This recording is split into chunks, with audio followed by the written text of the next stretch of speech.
Okay, in context, that's hilarious. Hello, everybody, and welcome to the final part of the KOF lore dive. Wow. We've finally reached here. Well, it's not the final part for us, but it's the final part for Thorgi. So, Yeah. that being said, definitely go and support the new video, just in case, because this is a new video, if you guys haven't already. Link at the very top of the description, like always. And before we get into it, a little added context here. I did play City of the Wolves recently with Kane on stream. You guys can go check out the VOD if you missed it. It was really fun. I love the visuals for the game. The combat was also super fun. I know why some people might not play it for, all the different political reasons behind it and, well, certain people being in the game. But SNK is alive now. So, how did we get there? It's not a pachinko. I know. I'm still reeling from the end of the last video. Yeah. No, I'm still mad at that. So I still go and revisit, that moment where I just have, pure disbelief at the sheer audacity of the new director being like, yeah, we're gonna go invest in pachinko now. Man, that sucks. It sucks so much. I hate it so much. But, yeah. It was a thing that happened. However, nowadays, I kind of know the end result of where SNK currently is because of comments and stuff. I'm not sure if Serby saw any of those, so I won't mention it here. But regardless, I'm still really interested to see exactly the journey that we took to get there. And, well, obviously the story for 14 and 15, because I don't really know anything about that or verse or why the main character looks the way that he is. So, yeah. I'll talk a little bit more about it because I have some more details once we get there, but we'll see. So yeah, let's get straight into this. This is a 3-hour video. My God, this might be 4 or 5 parts. Jesus, Thorgi. How do you do it, man? A lot, yeah.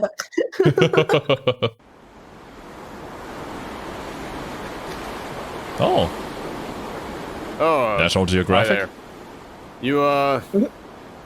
You just caught me thinking about King of Fighters. Yes, welcome back to part 4 of our King of Fighters retrospective, and well, when we last left KOF, things weren't looking too good. No, if you not need a at all. refresher, King of Fighters was a crossover dead. fighting game between various SNK properties, but over its annual installments, it introduced tons of original characters, established its own lore, and even set up continuous storylines that were groundbreaking for fighting games at the time. However, after a long string of bad financial decisions, SNK was bought by a pachinko company that let them go bankrupt. But somehow, they were able to come back from the brink of death as SNK's founder Aikichi Kawasaki bought up all their old properties and brought them over to a new company named SNK Playmore. However, these new SNK games weren't selling all that well, and they were costing far more to make. And the new president of SNK wanted to shift all their attention away from video games and towards pachinko slots. This sounds like current day Helldivers 2 development. It's we're so back. It's it's so Jover a moment after. And then it just keeps going back and forth between the two. It is insane how much we're swinging back and forth. Leading to King of Fighters 13 being the last new console game they would release for the foreseeable future. Crazy. After all this time, after everything that SNK had been through, their gaming division was now dead, and it was killed by their own company. There was no coming back from this. But then they lived. Right? So let's find out how they came back from this in the exciting conclusion to the King of Fighters retrospective. It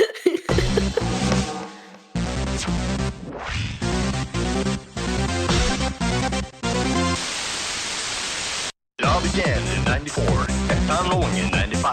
Pieces were replaced in 96, it came to the end in 97. Now it comes, and here we go. KOF is here again. Nothing's from Saga since 1998.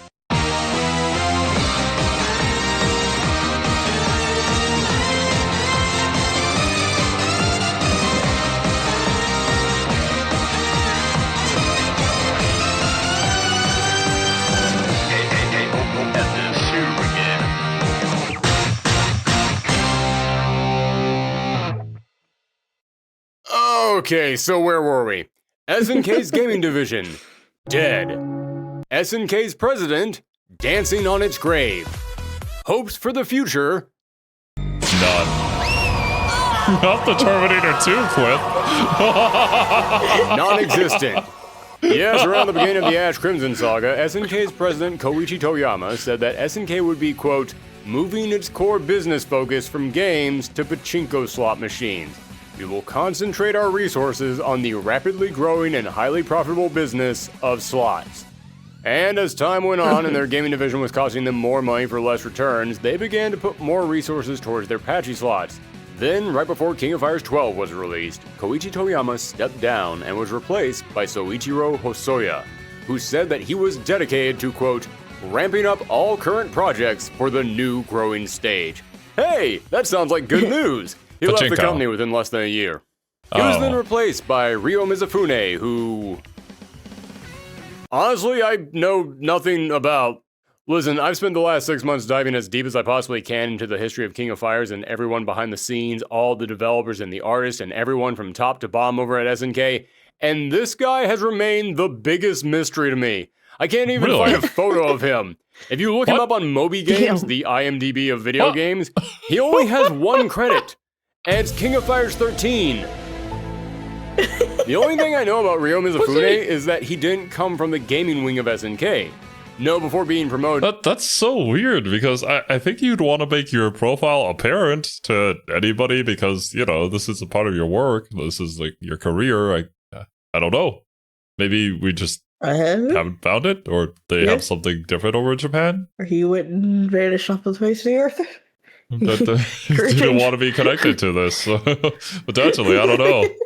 Mizufune worked exclusively within SNK's Pachinko division, and upon becoming president, he wanted SNK to focus even more on, prepare to be surprised, their Pachinko division. Yeah. So yeah, SNK's gaming division was tanking pretty fast, but Mizufune being put in charge was the final nail in the coffin. Their game division was done. But 3 years later, in 2012, there was hope, as Mizufune stepped down and was replaced by Masao Ohata, who used to be vice president of Bandai's American division, meaning that SNK was now being headed up by someone who actually used to work within video games. Yeah. Okay, this looks good. This looks like things could turn around. And now that Ohata was in charge, he put in place It is a interesting brand when you new... look at like the business side of like big video game companies, because historically, yeah, they're not gamers. They're businessmen. Yeah.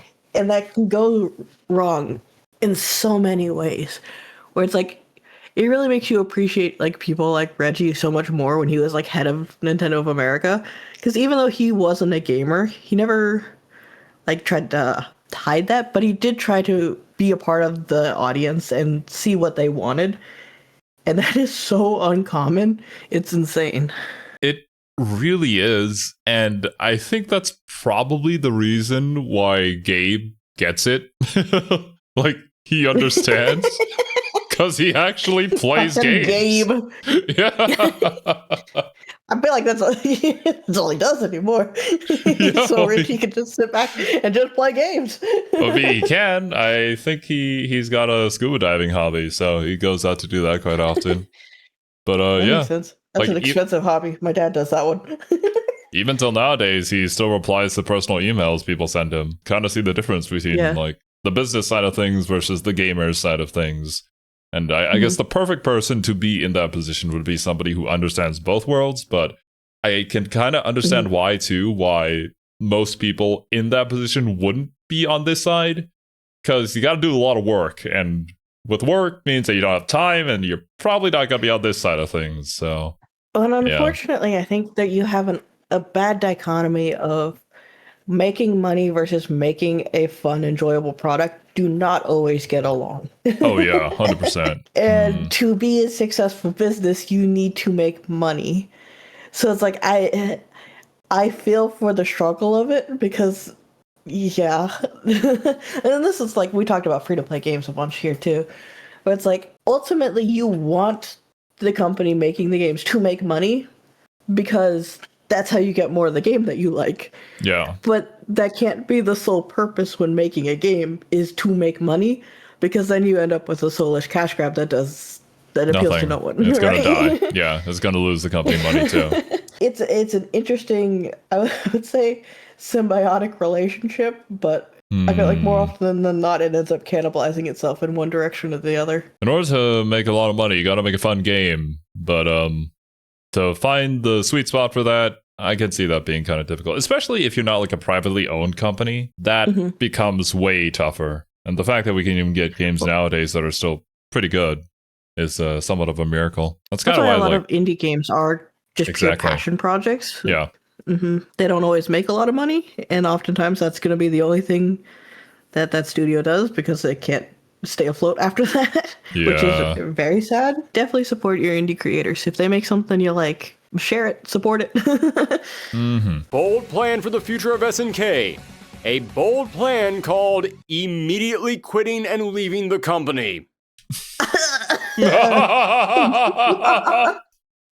My God, He came, he looked at, this is shit, I'm out.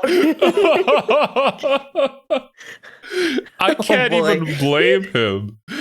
Well, I bet you he looked at the finances with one glance and was like, oh boy. All right, well, I'm gonna head back home. You guys deal with this. Goodbye. I don't want this on my resume. Yes, Mizufune's 3-year stint at the company might have seemed short, but Ohata was hired in November of 2012 and then left the company in November of 2013. So, I just want to make sure that we all understand what happened here. For starters, going through 3 different presidents within the course of 4 years, not exactly a sign the company was very stable. I mean, I'm not exactly an economic genius, but I'm pretty sure your presidents aren't supposed to show up like Grandpa Simpson. And just to make sure that we all understand this, after 3 years of just focusing on pachinko machines, SNK hired a new president who actually came from the world of video games, and he immediately left the company.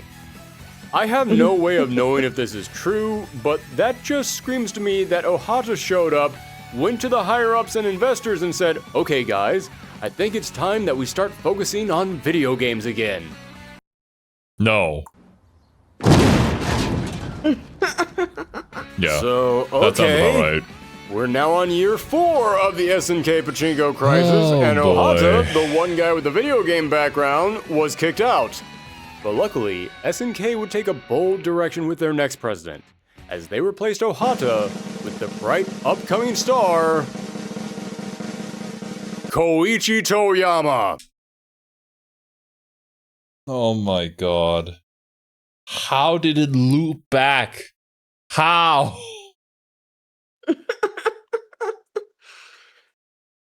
Oh, I actually... This is a roller coaster. We went through so much just to come back to the same dude who suggested we get into Pachinko. It's kind of insane. I legitimately might get a migraine. Like, what is... We just started this video and I'm already like, God, I'm too much. So many decisions being made that just baffle me, man. Why is business run this way? It's just good business. I don't even know if it's good. Like, no, the company's gonna die. I think we know this from history, but whatever. Oh, brother, this guy stinks! Perfect use of this meme, by the way. Wait a second. Yeah. Koichi Toyama? You're the guy who started this whole mess! What the hell are you doing back? Yeah, SNK decided, screw it. Just bring back the first guy. He'll toe the company line. And toe the company line he did. In August of 2015, SNK was acquired by a brand new owner, the Chinese media company Lido Millennium. Well, okay, because I know someone is going to correct me on this, it was actually acquired by 2 companies that teamed up under a third company, and that third company created Lido Millennium to be a joint venture between the first 2 companies, but I'm not explaining that every single time that they come up. So for the sake of simplicity, it was acquired by Lido Millennium. Gotcha. And as you can imagine, this left fans wondering what plans the new owners might have for SNK's library. Could they actually make a new game? Could they actually make Literally anything that wasn't a pachinko machine? Yeah. Well, a week after SNK was bought up, Koichi Toyama put those questions to rest when he was talking about the acquisition and the future of SNK, and he said, quote, "Our company is a pachinko slot maker, but we're also a video game developer. We'd like to work hard to make video game fans into pachinko slot fans."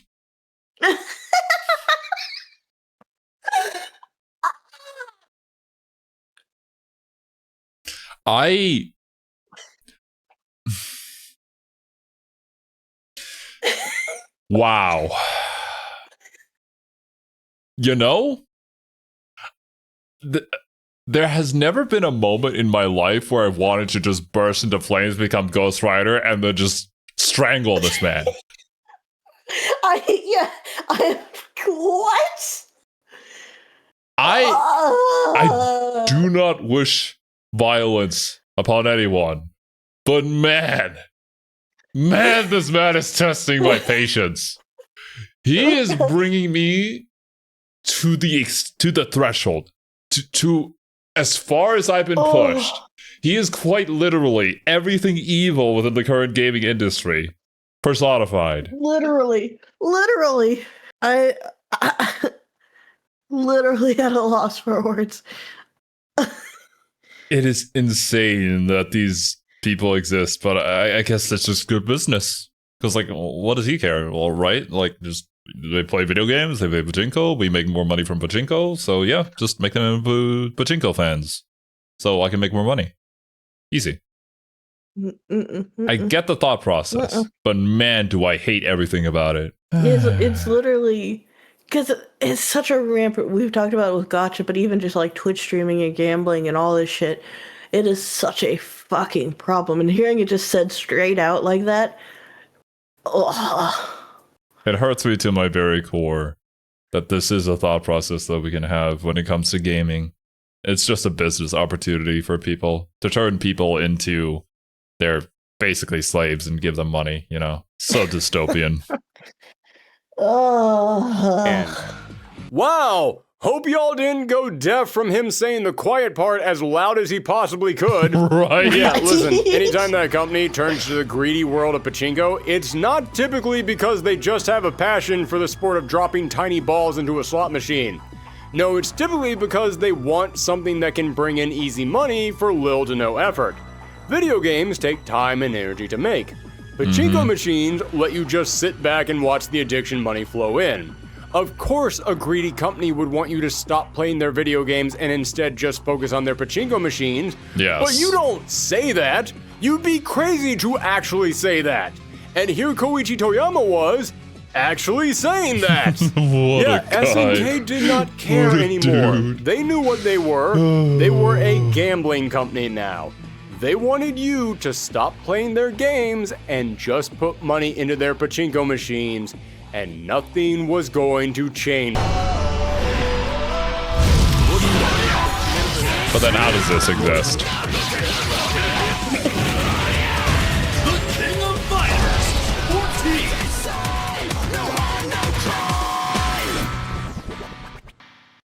Wait, what?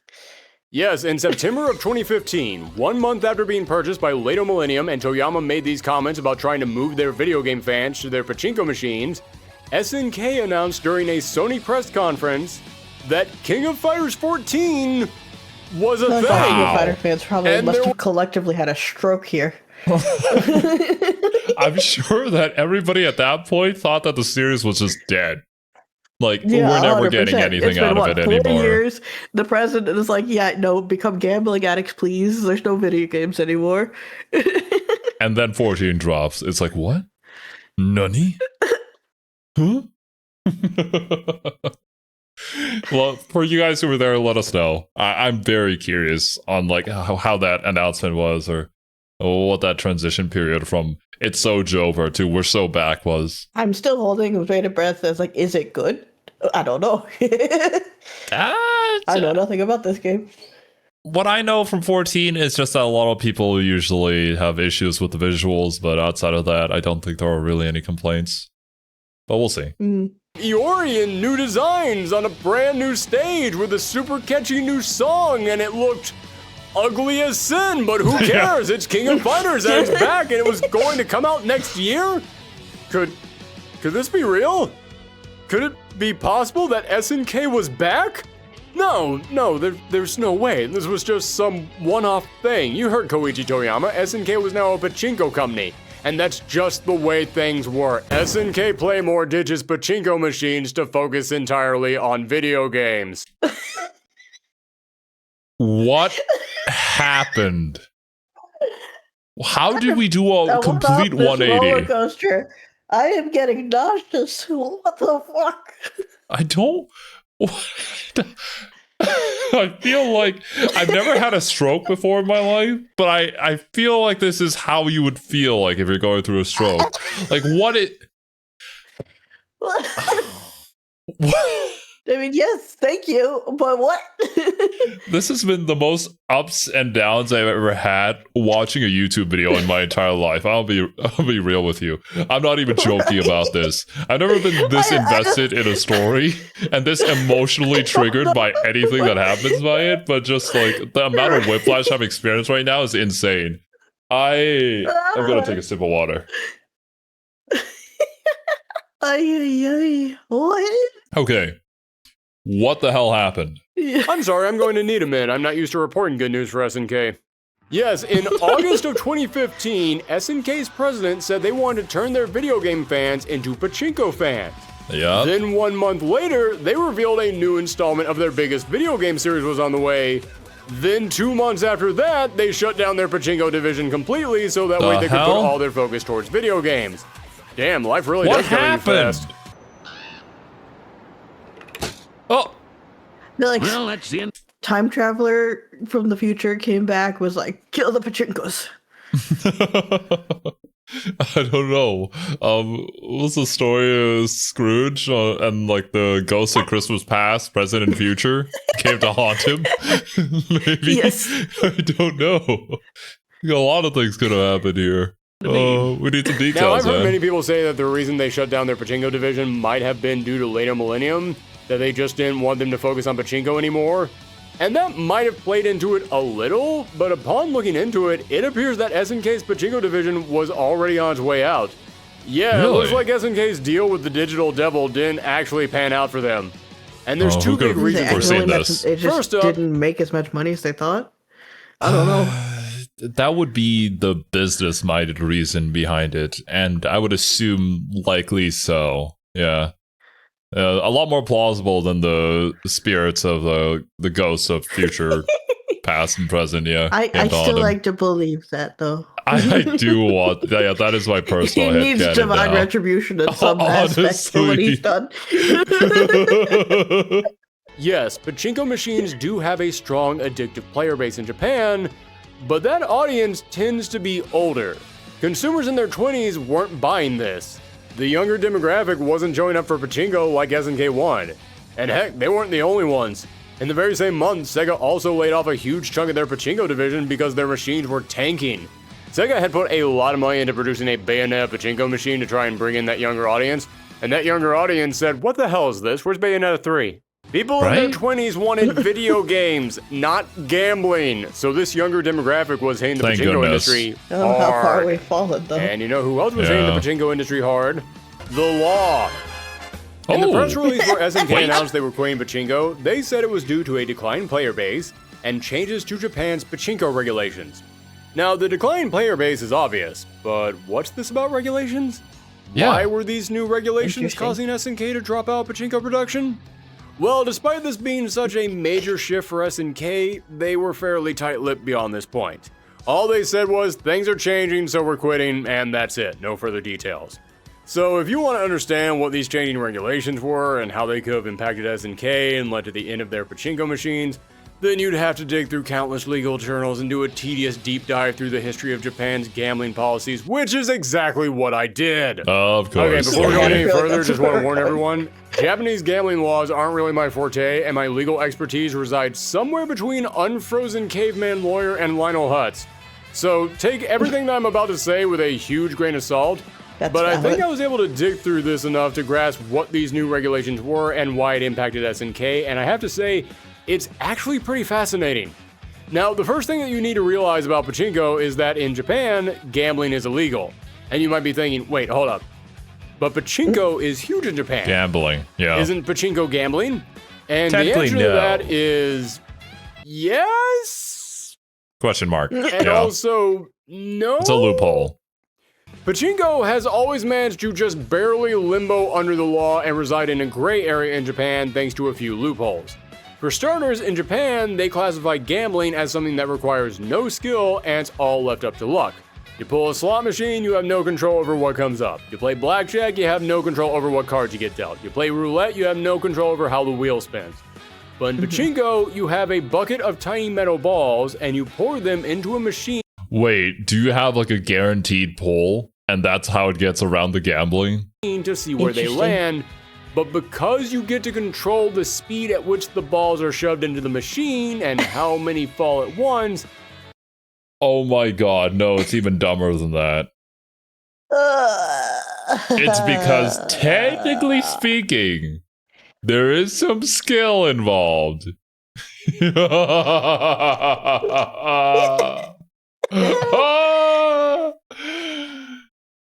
Oh, wow. Whoever came up with pachinko machines, you are a sly devil. it's been successfully argued that there is some level of skill, so it doesn't count.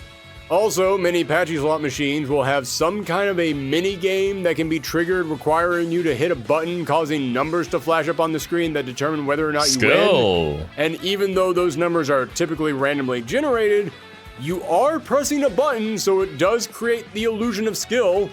But, and perhaps more importantly, gambling is also classified as something where you are trying to win money.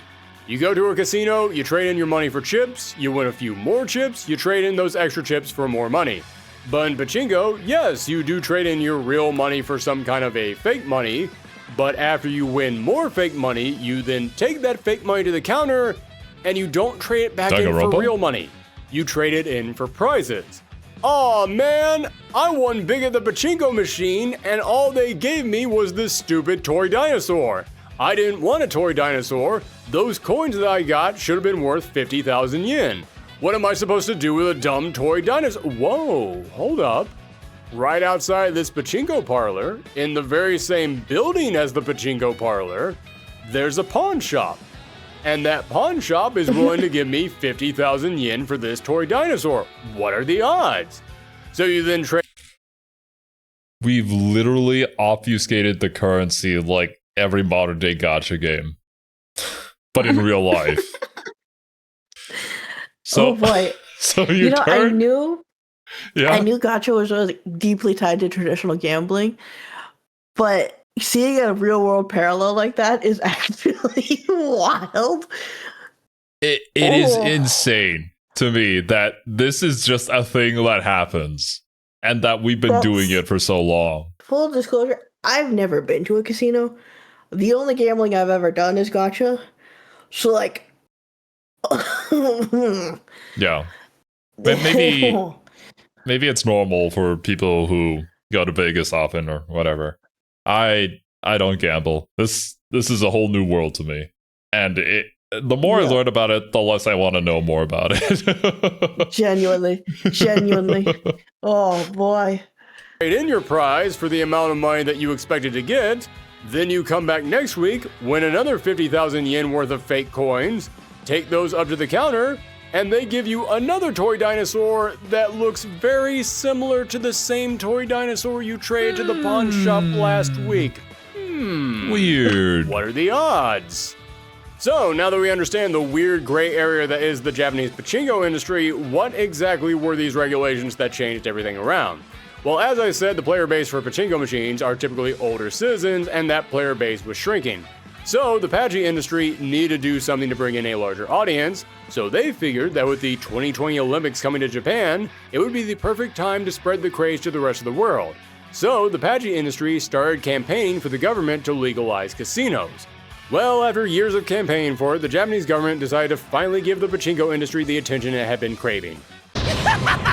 double down on the regulations and Which closing their proceeded loopholes. to immediately Yep. screw over the pachinko industry. Yes. Yes, in September of 2014, the Japanese government decided to give legalizing pachinko in casinos a test run. They were still in that legal gray zone, but if this test worked out, then maybe it would result in legalization. So Not the what did this common mean right of exactly? pachinko. Well, it meant that now every pachinko machine had to pass inspection from the Japanese government, so that way they could regulate the random number generator that I mentioned earlier to make sure that it actually gave players a fair chance at winning. This meant any new pachinko machine had to pass inspection, which could take 6 to 8 months. And if your machine passed inspection, then that meant it could be released, as long as you didn't mind paying some additional new charges. Yes, the government was now taking a chunk out of the sales of these machines, because if something is legal, that means it's taxable. So to summarize, I was gonna say W government, but never mind.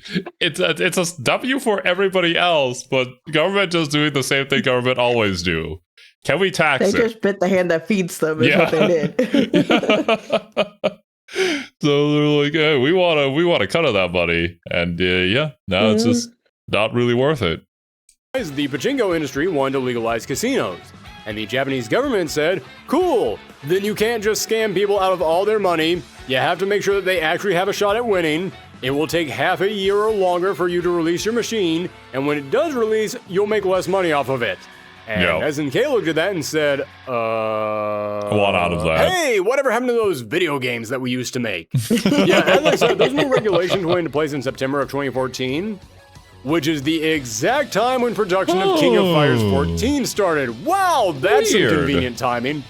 By the way, if you ever wondered how bad of a company Konami is, they abandoned their video games for pachinko machines in 2015. A year after all of this started. What So the? yeah, just had to point that out. SNK saw a sinking ship and swam to safety. Konami saw a sinking ship and bought a ticket for it. And so What the hell, Konami? what was the plan? I don't think I've ever sighed as much as I had watching this video. Well, we've been watching this entire saga for so long. We're just that emotionally invested. Like, just hearing of all the tomfoolery that happens, yeah, it directly impacts me, as I'm sure it does you.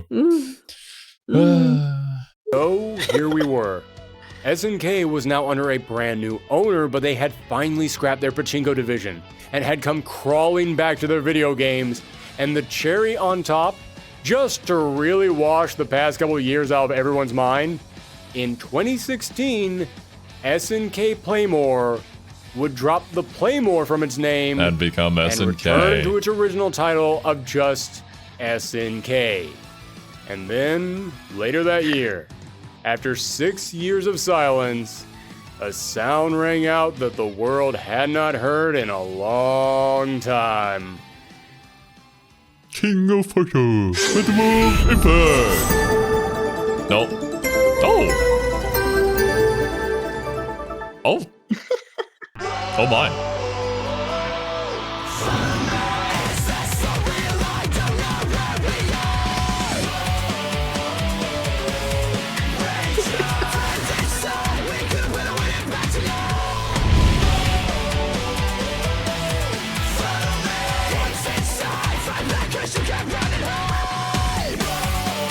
We were trying with the 3D models. I feel like if Maximum Impact was of the time, this is behind the time. Yeah. Yeah. 2014, that's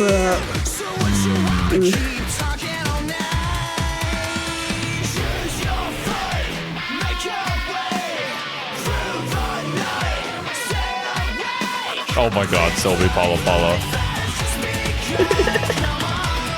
I enjoy Sylvie's design in 15 more, honestly. yeah.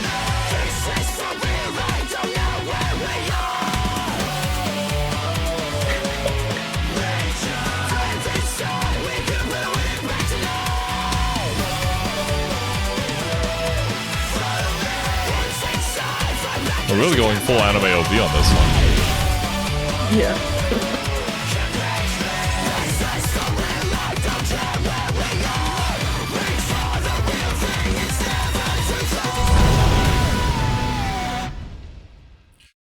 I have to wonder, is the reason why the 3D models look kind of outdated by now at this point because we've been focusing so much of our resources into the pachinko? The gaming division was dead. Oh, so now we're 1000%. trying to like reform it again, and we're kind of behind the times when it comes to the tech there.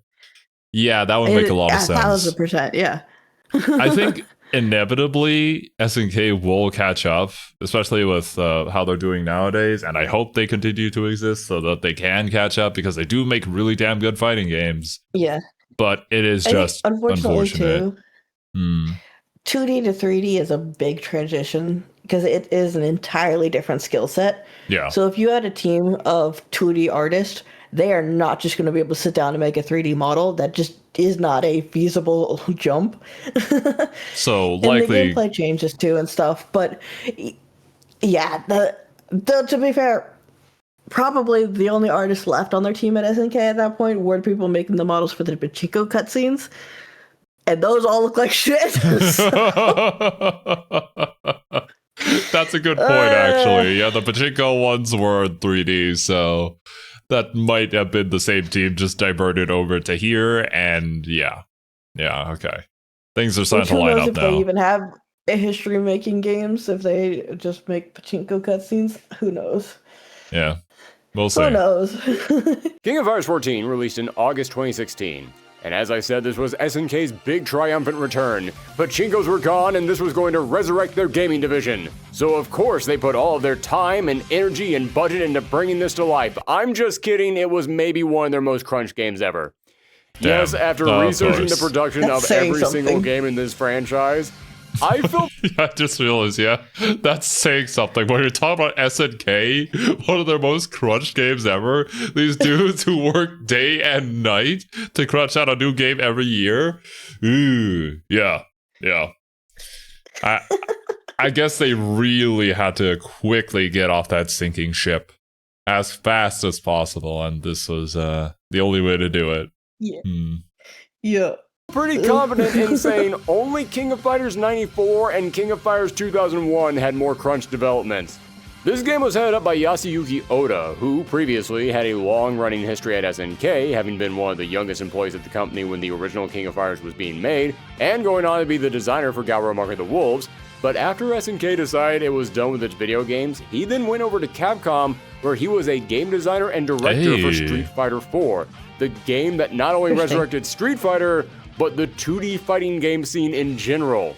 This is some cosmic level poetry, because if you remember way back in part 1 of this series, the very first KOF was created by the guy who helped to create Street Fighter. Yeah. And now this game that needed to bring KOF back would be made by the guy who helped to bring Street Fighter back.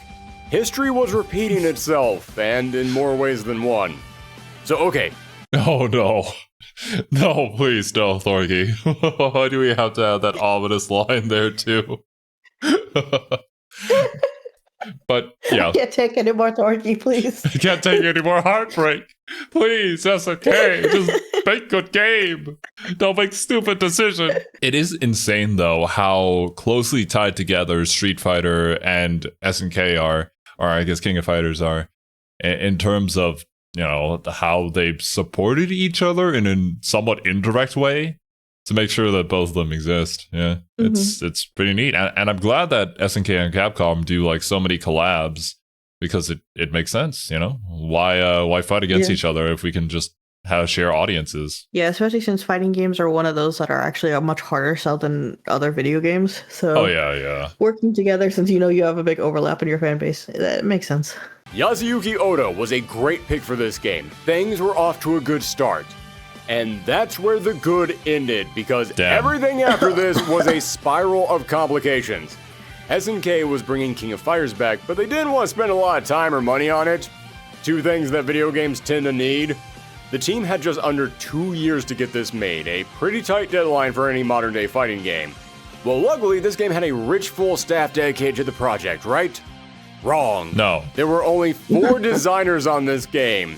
For anyone who doesn't know, they would have shut down this entire division basically when they went into Pachinko, because you don't need 90% of that. Yeah. So maybe we just hired some new guys or diverted some of our staff there, but only 4 dudes who work on the entire King of Fighters to design it all. Ooh, boy. Designer is basically the person in charge of mapping out the game, coming up with the mechanics, the characters, and figuring out how everything will work. And to implement these ideas, the game had 8 programmers on staff. Just to put that into perspective, 8? Earlier that same year, Street Fighter V came out, and that game had 15 programmers, almost double what this game was working with. Well, at least this game had a strong budget behind it. Why am I even phrasing that as a question when you all know the answer? I mentioned that SNK's big push into the world of pachinko had flopped, so their coffers were dry. You wanna know how broke SNK was at this time? I mentioned that halfway through this game's production they got bought out by Lato Millennium. They were bought for $65 million. That is literally 0.1% what Microsoft just bought Activision for. Don't get me wrong, $65 million isn't pocket change, but in the world of video game studios, yeah, World it's of pocket business, change. yeah. And SNK was not willing to spend much of its very limited budget on this game. Yasuyuki Oda asked the higher-ups at SNK to use Unreal Engine on this game to make it look as good as possible. And as you can tell from what you're seeing on screen right now, it does not look as good as possible. Yeah, I'm about to say a lot of really nice stuff about this game, but let's get this out of the way right Unreal now. Engine is such a double-edged sword. Oh yeah, 100%. I feel like oftentimes it can enhance a game if used correctly, but you have to know how to use it correctly. And you I feel have like to optimize the shit out of Unreal 5. It will. well, the Unreal 5 It's is not so running well. on the Yeah. back end. Mhm. Yeah, like it has good physically based rendering, and if that's what you want, then yeah, it's good for that. But oh boy, is it a disaster to work with on the back end. I feel like a lot of studios that move their game to Unreal Engine or like create a game in Unreal Engine, it's usually not going to go very well the first few times. It's the ones that have worked for a long time with Unreal Engine where I feel like they can really utilize the engine to its fullest extent and create some really amazing visuals. But Yeah. but this being such a rushed project with so few people on it, I can understand how it ended up this way. At least the game works. I mean, this isn't in Unreal, I don't think. It sounds like they didn't go with it, but Oh, really? We'll see. This game looks rough. Oda asked his bosses if they could use Unreal Engine, and his bosses said, "We have Unreal Engine at home." So they forced the production team to make their own engine for this game. So this game had a small... Wait, we have such a limited amount of time, and we're also They creating made our their own own engine to make the game in? Oh boy. staff, no money, and a rush schedule. So of course, on top of all that, why not make the developers also come up with their own engine out of some sand and coconuts? And these graphics, yikes. Just zoom in on the hair, you can see jagged pixel lines popping out. You can see colors crackling away and turning to static underneath their clothing. This game looks bad. So okay, no money, no staff, no time. With all that going against it, clearly this game was going to be bare bones. Is what No. you would expect. It's But you see, SNK. Yasuyuki Oda once said that when he just started working at SNK, he remembered Toyohisa Tanabe and Takashi Nishiyama pitching the idea for the very first KOF. And he remembers everyone looking at them like they were crazy because there was no way they could fit that many characters into this game with such a small budget and such a small production time. And now, 20 years later, Yasuyuki Oda had Now been it's on his placed in shoulders. charge of the new KOF, and he proceeded to tell his team they were going to put 50 characters into this game, making it the largest non-dream match King of Fighters ever.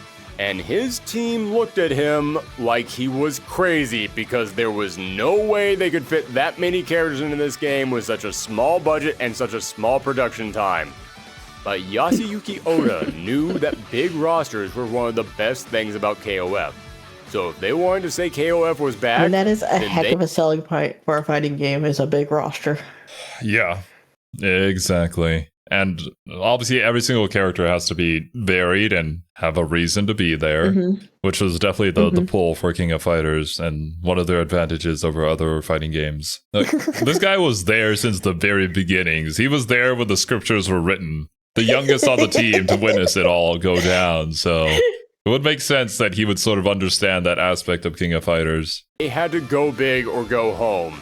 And remember, we were now moving into the world of 3D graphics, meaning they couldn't recycle any elements from the previous games. This wasn't like previous KOFs or a lot of other sprite-based games from the late 90s or early 2000s where you could just take old sprites and drop them into a new game.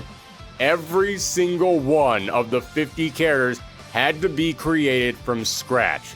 If you remember in part 3, when we talked about the development of King of Fighters 12 and 13, they said that they spent a year and a half on every single character to bring them. It would be easier to make 50 3D characters than 50 sprited characters by a landslide. Oh, yeah. From what you described, 3D is just a lot easier to work with because there's a lot less that you have to do. Just the tedium of making sprites just takes longer. Mm-hmm. You could argue the results of which one looks better, and 3D has its own like benefits and downsides. Same with 2D sprites. But yeah, no, it'll be much faster to make 50 characters in 3D. You can change the model and keep animations for the most part, because it's all the animation is done to an IK skeleton, to a rig. And so if it has the same skeleton, all those animations can transfer. So you can do things like other costumes or even just tweaking a model and having to not have to retouch any of those animations. Yeah. Which is pretty huge. That cuts down a lot of time. To life. For King of Fighters 14, Oda said every single character had to be made and fully developed in 10 to 11 days. And you can certainly see some cut corners. There are 3 characters on this cast who either wear masks or had their faces completely obscured, and that wasn't a design choice. They didn't do that in order to add an air of mystery to them. They did that so they wouldn't have to animate their faces. So wait, you're telling me that Kukri is hooded because of the production time? I love it. Oh man. This is the kind of limitations these devs were under. This was not, we couldn't include that special mode kind of crunch. This was Wait, is that why T-Zok is wearing the... Wait, no, I mean, he was already wearing the bird mask, but I guess the dinosaur head is maybe easier to work with? I don't know, because it fully covers everything. You don't have to animate everything. I don't know. It's more fun. I don't know, yeah. don't have a face anymore kind of crunch. But here's the crazy thing. When you read interviews with these developers, you never get the sense that they hated this. Don't get me wrong, they were concerned. They were definitely rushed. I can only assume they had no idea how they were going to get this thing made in time. Making video games again here, just to have the franchise back in video games. I don't know how they felt about it, but if I try to imagine myself being in their position with, that sort of passion for video games, I would see this as a massive undertaking, a neat challenge that I would be down to try. And it's also a revival of a series that I probably also personally enjoy, and I'm really glad that I get to work on it again. So yeah, I could see that sort of aspect coming into play, despite absolute hell crunch time. And I am in no way trying to make light of the crazy amount of crunch they must have been under. However, when you read interviews with these developers, you can almost feel excitement coming off of them. King of Fighters has always been a game that ran on passion. It's a game where you get a sense that each installment was a labor of love, and you really get that feeling with this game as well. Again, they should have been given more time, they should have been given a larger staff and a larger budget, and they definitely should have been allowed to use Unreal Engine. But listening to these guys talk about this game, you can tell they were just happy for King of Fighters to be back. And they weren't the only ones. I've heard multiple big KOF fans rave about this game. I've seen so many videos and forums ranking this as one of the best in the entire series. And speaking personally, yeah, I love this game. And it will always hold a special spot in my heart because this was the very first King of Fighters I ever played. Oh yeah, I've been going on and on in this retrospective about the history of these games and the big deep lore behind each of these characters. So some of you might think, oh, so you've been with this series since the start. Nope, I didn't touch King of Fighters until 6 years ago. Don't get me wrong, I had always heard about King of Fighters. Throughout my entire life, whenever I was geeking out about Street Fighter or Marvel or Tekken or Mortal Kombat, there was always that one kid in school or that one guy at my job or that one guy at the arcade or the game store who told me, you need to check out King of Fighters. That's the game all you fighting game fans out there need to be checking out. Well, in February of 2016, Street Fighter V, one of my most anticipated games of the year, was released, and it was so underwhelming. Where were all the characters? Where was all the single-player content? there you It didn't go. even have arcade mode. I remember The this launch- game coming out, yeah. And I was not a part of fighting game scenes. But it's like I saw people just the disappointment from so many people that I follow that I'm like, oof. And it I looks see. bad. That's an ugly game too. Yeah, I'm not an artist, but I think I could say that the models for the game did not appeal to me at all. It's unfortunate for all the Street Fighter fans out there, but this kind of presents a unique opportunity. Then, well, actually, no, this is Thorgi sort of going back in time a little bit, but yeah, obviously the new director of the game understood. People want characters. They want a roster. And so even if it takes us extra work, extra crunch time, we got to provide it to them. You see, he looked crazy, but when you look back on it, it was like a good idea overall. Version of Street Fighter V was like eating a bread sandwich. It was just so bland and uninteresting with nothing in there. Well, cut to a few months later, and I'm still feeling disappointed in Street Fighter. None of the DLC has excited me. That free story mode stunk. This big new installment in one of my favorite series just left me feeling so empty. And then, all of a sudden, a brand new King of Fighters releases. And I thought, you know what? I've got a Hadouken-shaped hole in my heart right now, and I've been told a dozen times in my life that this is a series that I need to check out, so screw it, I'll give it a shot. And I was instantly won over. And part of that was because, holy crap, 50 characters! So many new faces, each of them with their own unique personalities and styles and backstories. It was like diving into a brand new world. Yasuyuki Oda said that this game needed 50 characters in order to bring an audience in, and, well, I can't speak for everyone else, but it sure worked on me. And after playing it, I would spend the next 6 years delving deep into this franchise, learning all the characters and the stories and the mechanics. This is the game that made me a King of Fighters fan. Now, as for how the game plays, well, this was the start of a brand new saga for KOF. A brand new storyline was beginning, meaning that it was time for them to change the gameplay up once again with a whole new gimmick. And this time around, the big crazy new mechanic was nothing. Well, okay, that's not fair. There were definitely some new mechanics and some adjustments made to the old mechanics, but nothing that felt like this is the thing that makes this storyline unique. The Ness Saga had strikers and a fourth character to your team. The Ash Crimson Saga allowed you to switch between your teammates in battle. These are big changes that instantly make you realize how different this new saga is. But the changes this time felt far more subtle, like they weren't here to be some big flashy new gimmick that you could play around with. More of just natural adjustments made to the gameplay. Now, if I had to pinpoint the three biggest changes, first off would be EX moves return from the last game, and Max mode returned for the first time since 2002, but now EX moves no longer consumed your meter. Instead, you could only do them while in Max mode. You can also now activate Max mode right after connecting a normal hit to reset your combo, which can lead to some really big damage, if you can pull it off. Yeah, this ain't like Roman cancels in Guilty Gear. The timing linking your normal attack into a max mode activation into a new combo is crazy tight, and you have to move your fingers quick. I still have not figured that out yet, and I have seen some comments from you guys talking about how long you've been playing KOF. Never even used max mode yet, so I guess I'm not alone. Yeah. Well, you can still enjoy the games even if you can't fully use all the mechanics, but it's neat that you can explore much deeper, and it's there for the professionals, I suppose.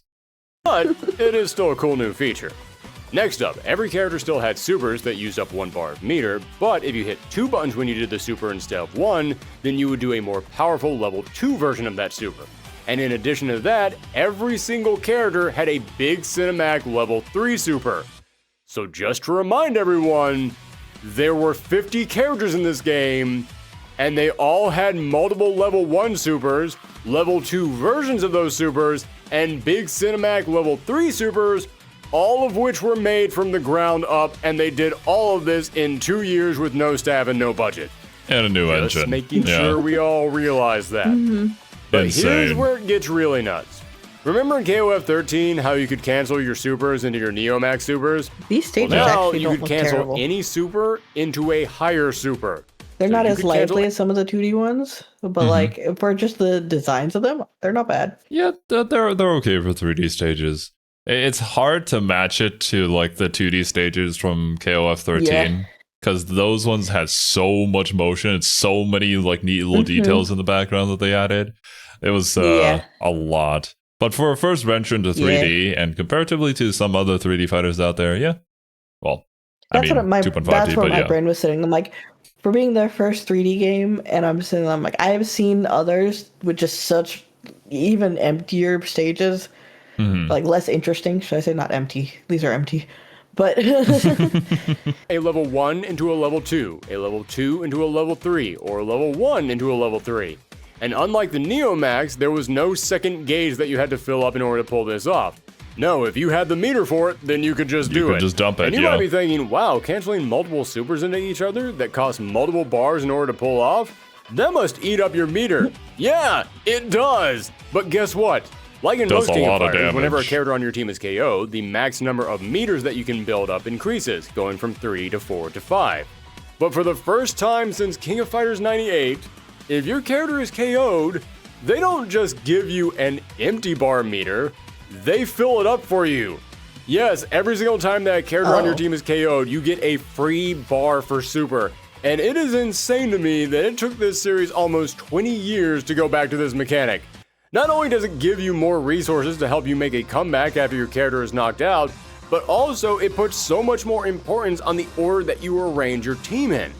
This is all mechanics that carry over onto 15, which I'm very familiar with at this point. I love the way that it's structured because, as Thorgi mentions here, you do have to strategically plan out the order in which you send out your teammates, well, your characters, because you can have a character that can do pretty well that maybe doesn't need their meter in order to do that, and then characters that are like super meter hungry in order to perform. Or maybe they're just like characters that you are just really good with because they click with you for whatever reason. So you can change their positioning within the party and have them come last, come first, whatever.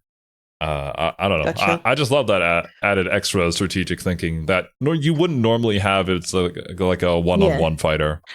So you have to go through them in the order you select them? You can't just like pick which one you want to go to? Well, you select the 3 characters that you want to play, and right before you get into the round, you can hit a button in order to select which ones would go first, go second, go third. So you can change the order if things aren't working out, like in the next round or whatever. But you're stuck in that order in the game. Okay. You select the order before you get into a match with somebody. And and that also applies towards like matchups, specific matchups too. Like if a character that you play doesn't really do well into their character, then maybe you want to swap it with somebody else in your roster. But yeah, it's really cool. I like KOF because of that, and I'm glad they introduced it here. Interesting. Yeah, I'm used to more of a tag where you can like switch to any of them at any time. So that is interesting. I can see the strategic parts of that. I think it's unique to King of Fighters too. Because other tag fighters or like team fighters would traditionally have the tag in system, so you can just swap between them at will. But here you have to pre-plan things a little bit more. When they have a lot of meter to use, put them last, and the game will give you a lot of meter to use.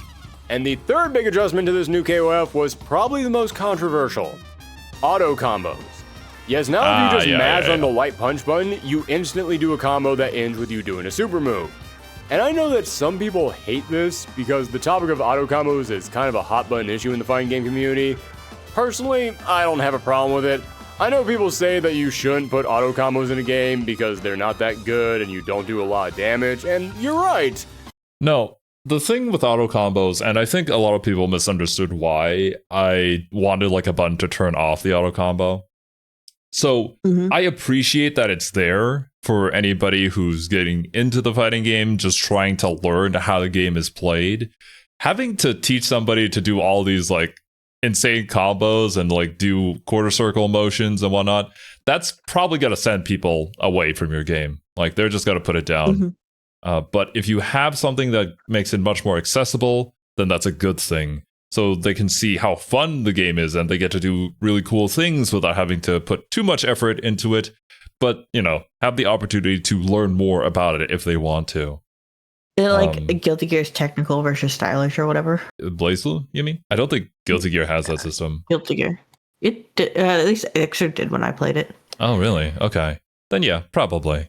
It's like Grand Blue, where you can just put a direction and a skill, and then it'll do that instead of actually doing the motion, but like you just do less damage. Something like that. But here you basically mash the light punch combo, and if you hit that, I believe 3 or 4 times, it'll automatically finish the combo with a super, depending on how much meter that you have on the character. You can also create variations of that by hitting a different button at the end of your combo. So one button would correspond to like a level 1 super, or level 2 super, or level 3 super, and that gives you a little bit more variation in how your auto combo ends. Now, okay. To explain why I disliked it when we were learning KOF 15 is because it was so tempting to just forget about everything else and just use the auto combo. That's why I wanted an option to turn it off. And I'm so glad that Marvel Tokon took that sort of advice, and they now have an option to do so. So if you want to like learn the game and you don't want to be tempted by just mashing A all the time. It was also personally annoying me a lot because Kane would just autopilot into that, and so he never really got a hang of the combos. Well, we fix that on later, but yeah, it's just too tempting, man. I see that. I see that point then. Yeah. So don't use them. If you want to be good at fighting games, you shouldn't just be mashing on the light punch button anyways. Yeah. But at the same time, not everyone wants to be good at fighting games. They just want to play and have fun. Some people just want to do some cool stuff with their characters, That's mash on me. some buttons, have some fun for a few hours in arcade mode, and hey, that's perfectly fine. Nothing wrong with that, and auto combos get the job done for that. So if it makes casual fans feel good and competitive fans wouldn't be using them anyways, I'm okay with it. In fact, these auto combos do lean into a design objective that Oda had. He said that he wanted to make this game simpler for new players, but not like KOF 12, where they just boiled the game down to the basics. No, you've heard all the crazy moves that you can link together. You've heard about the EX moves and the multiple level supers and max modes. Yeah, this there's game a lot can to still the game be crazy still. complex. But KOF was always known for overly complicated inputs, and these inputs are definitely easier. Unless you want to play as Angel, she's still a technical nightmare. What angry god did we offend to get a moveset like this? Now, as for how the game feels, I think it's great. It isn't quite as fluid as King of Fighters 13, and your maneuverability doesn't feel as high. In fact, it feels a little stiff at times, like earlier King of Fighters. But even with that, it still feels great overall. Canceling from one super into another was a great addition to this game. I love how the camera zooms in whenever you do a level 2 super, and even your basic 2 or 3 hit combos still feel like they have an impact to them. But if we're talking about the feel of the game, we should also talk about the presentation. Yes, I know I have already said that this game doesn't look very good, but that's the graphics. And while the game's graphics are low, the presentation is high. I mean, for starters, yes, the characters look bad, I know, hot take. But look past the characters at the backgrounds. I've said this many times before, but I think King of Fighters has some of the best backgrounds in fighting games. And even with this limited budget and crappy graphical engine, the background I still think pretty these good. backgrounds are really damn good. Well, This aquarium where you see And an fish swimming aquarium. all around you has this magical sense to it. The Mexico reminds me stage of the is Monster Lands exploding from with life. Twisted The Wonderland. South America stage, this thing is gorgeous. I want to visit this stage in real life. And the Japan stage just oozes hype with the big title card in the background and the bright, vibrant city lights. And beyond the visuals, the music is top notch. This is another one of those games that I will put the soundtrack on and just let it rock. There are so many great tracks in here. The Team Japan track is a poppy salute to their previous themes. Kim's theme has this rising, energetic, adventurous sound to it. And the opening song, Follow Me, this thing was stuck in my head for like 2 years after playing this game. To this day, whenever I think of King of Fighters, the very first thing that comes to my mind is... And to go that extra mile, when specific characters fight each other, there will be unique music just for their match. That's such a great touch to make these matches feel special and really add emphasis 2 to the years of relationship development that these time. characters have with each other. And they Jesus didn't have Christ, the budget guys. to create a lot of bonus material for this game, so Yasuyuki Oda went into the SNK vault and pulled out every piece of existing art he could find for the gallery. You Damn. could play this game for a year straight and still not That's unlock actually really everything in cool. the gallery because Yeah. this thing is huge. Oda knew if you can't make something new, then recycle as many old assets as you can, and it worked. This gallery is really impressive. And in King of Fighters 13, every character had unique opening dialogue with every other character. Well, they couldn't possibly have written that much dialogue for this game, but they did create some unique exchanges between specific characters. And I kind of prefer this to 13's dialogue. As I said in the last episode, the exchanges in 13 are good, but since every character had to have something There's to gonna be say some to that don't every land. other character, a lot of these exchanges just ended up being really repetitive. And also considering the fact that you see them before every single match, even if they were that interesting, eventually I just ended up skipping them. But in here, each exchange actually feels special. They're all fully voiced, and they're either good character work letting us learn more about these characters and what they think about each other, or they're just genuinely funny bits. I actually got a good chuckle out of several of these.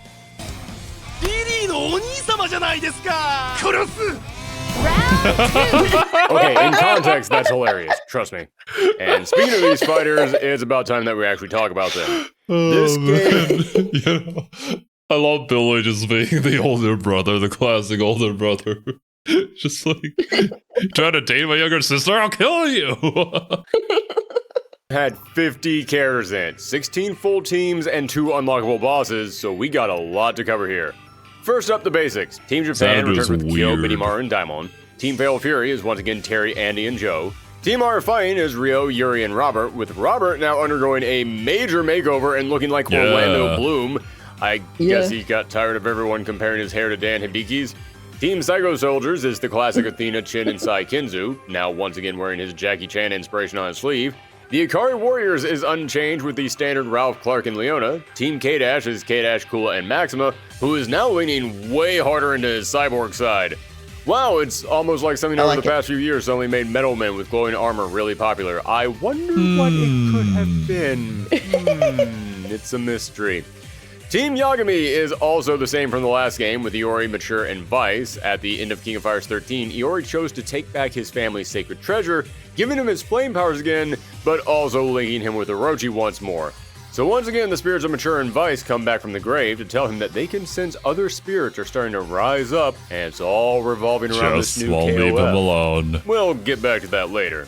So that's a good selection of returning faces, but as for the rest of the cast, KOF 14 introduced a ton of new characters, more than any other King of Fighters game. And I've heard a lot of older King of Fighters fans say that these new characters were letdowns, they say they didn't fit, they say they weren't as good as the I older think two characters. of my favorite But characters are speaking new as someone characters to who this, went apparently. into KOF 14 fresh and didn't have the nostalgia of previous games, I would like to present you with a segment that I call, The New KOF Characters Are Good, You're All Just Mean. For starters, there's the new Team Women Fighters made by King and Mai, but the third spot was now the new character, Alice Nakata. Now, if you watched our Fatal Fury retrospective, then you might remember Alice. She's a Terry Bogard superfan who wants to prove that she can fight too, so she uses a clumsy combination of moves from the other Fatal Fury fighters. Basically, she watched Terry, Andy, and Joe, and she's trying to imitate how they fight. I think she's fun. I mean, I like Sakura. I like Terry that's Bogard. Alice is just Terry Bogard Sakura. Works for me. I like the idea because, on one hand, it also means that they don't have to make a completely new moveset, but they just make a few tweaks to the character to have it be a little bit clumsier than what Terry is pulling off, just to give the character more personality. So, yeah, good in You can both also pull aspects in for some, development. Like, make it kind of a Frankenstein of some movesets. Yeah, exactly. Although we do have to bring this up, Alice didn't come from any of the Fatal Fury games. No, instead she came from the Fatal Fury pachinko right. machines. Yep. And they made sure that she wore that origin story on her sleeve because whenever she attacks, she causes pachinko tokens to come flying out, and I hate it. In fact, there are actually a few pachinko characters in this roster. Remember, this game began development in 2014, a year before SNK shut down their pachinkos, and I have to wonder if they were forced in this game by SNK's bosses to try and advertise their pachinkos? Or did Yasuyuki Oda want to carry on the tradition of KOF being a crossover game and wanted to include some new SNK characters? But since SNK had only made pachinko games for the past 6 years, this was all he could pull from. Considering Alice isn't in 15, maybe. I don't hate the idea of her character, think it though. could probably be a mix of both, yeah. I imagine they probably just are easier to put in than others because you already have the concept and design work done. Mhm. So you're just pulling in the new assets for the game itself, but you've already got like legs to stand on, right? Yeah. Well, the director did say reuse as many assets as possible, right? If we're on a crunch time, then we might as well. So if you do have the concepts for them, then you don't have to come up with a completely new person. That does make sense in my mind, yeah. But not with Kim Kapwan this time. No, Kim thought his two students had done pretty well with their training, so he decided to give them a week-long vacation, during which they got drunk and destroyed a bar and got arrested. They were then sent away to a prison so vile that the prisoners basically ran the place, and they met up with one of the world's most lethal criminals, a mysterious man named Xanadu. And Xanadu is... Crazy. Well, he's nuts. Everything that he says sounds like he ate a bad edible and he's seen through space and time, but thanks to these visions, he feels something is going to happen at this year's King of Fighters. So he recruits Chang and Choi for his team because, yes, anyone can compete in KOF, including incarcerated prisoners. And I will say, as much as I never liked Chang and Choi, they're actually not that bad in this game. Xanadu, on the other hand, yeah, this guy is consistently ranked by fans as one of the worst KOF characters. And I said I think people are way too mean on the new characters in this game, and they're actually pretty good. But I'll agree with you guys on Xanadu. Yeah, that guy, he's got problems.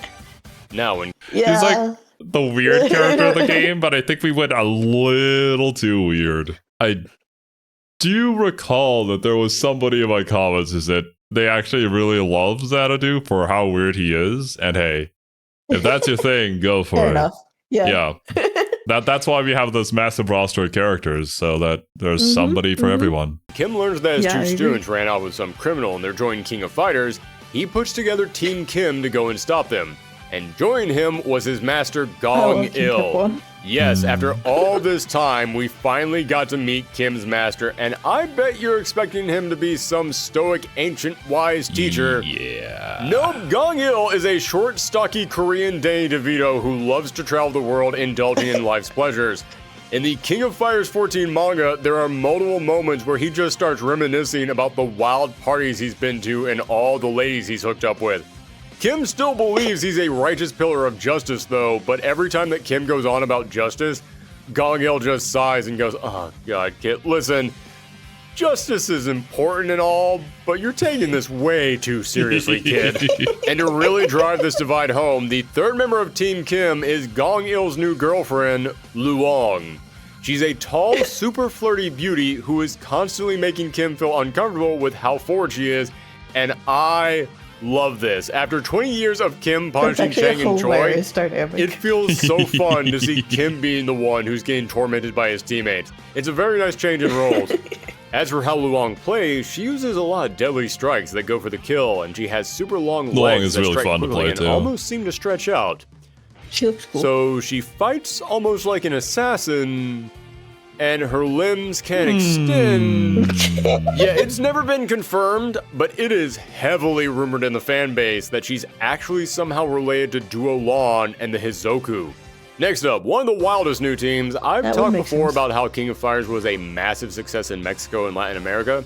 So for King of Fighters 14, they wanted to celebrate this fan base by creating a brand new team, Team Mexico. Yeah. They were made up of Ramon, Angel, who was sick of living on the run and thought that this team sounded like a fun alternative to fight off former Nesgoons, and their final member, the brand new character, King of Dinosaurs. Yeah! The King is a heel wrestler who wears a giant dinosaur mask, and he is one of the darkest, most sinister wrestlers known to man.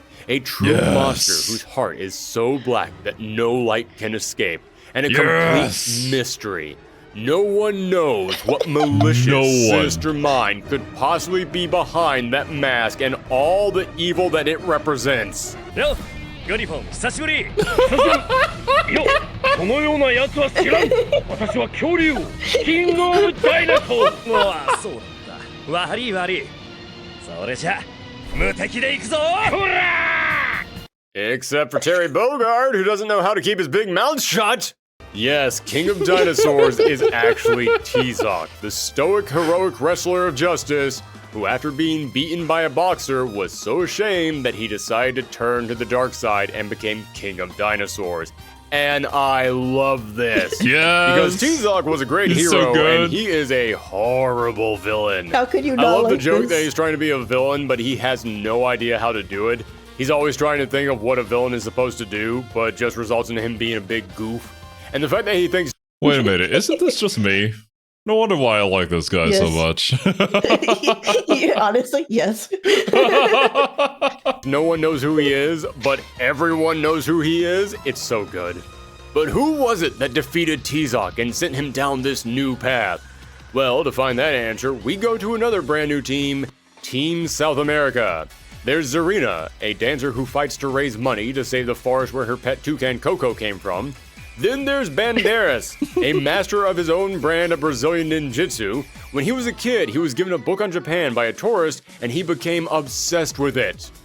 He's a Or weeb, more I see. accurately, with the fictional version of Japan that he read about in the book. Yeah, he's basically someone who watched too much Naruto as a Oh kid, and then he... no! Oh no, what did he say? Yamatora Tetsuko wa Fujiyama Kuroichi? Oh no. Oh, Nihongo Jozu desu ne. Oh. Oh, I kind of love it. He's just a weeb. then he trained to become a ninja. But hey, for a self-trained fanboy, he's... Yo, he's doing hand signs to me, bro. Watch Naruto. Why is this guy not 15? Damn. actually pretty sick. He's got hell of an Azuna drop. And lastly, their leader, Nelson. He was a world-famous boxer, but when he got into a car accident, he lost his arm and his girlfriend wound up in a coma. But luckily, a Oh, super shit. nice high-tech organization offered to give him a brand new robotic arm and pay for his girlfriend's super recovery high-tech if he agreed to organization, fight in you the King say. Fighters on their behalf. And it's exactly who you think it is. Yeah. It seems some remnants of Ness survived, and they've been rebuilding in the shadows, and they've set their sights on Nelson to be their new golden boy. I really like Team South America. I love their personalities, with Bandeiras trying way too hard to be an anime character, and Zarina kicking millionaires in the nuts to try and save the environment is always appreciated. I would love to see these characters return, but maybe rename them.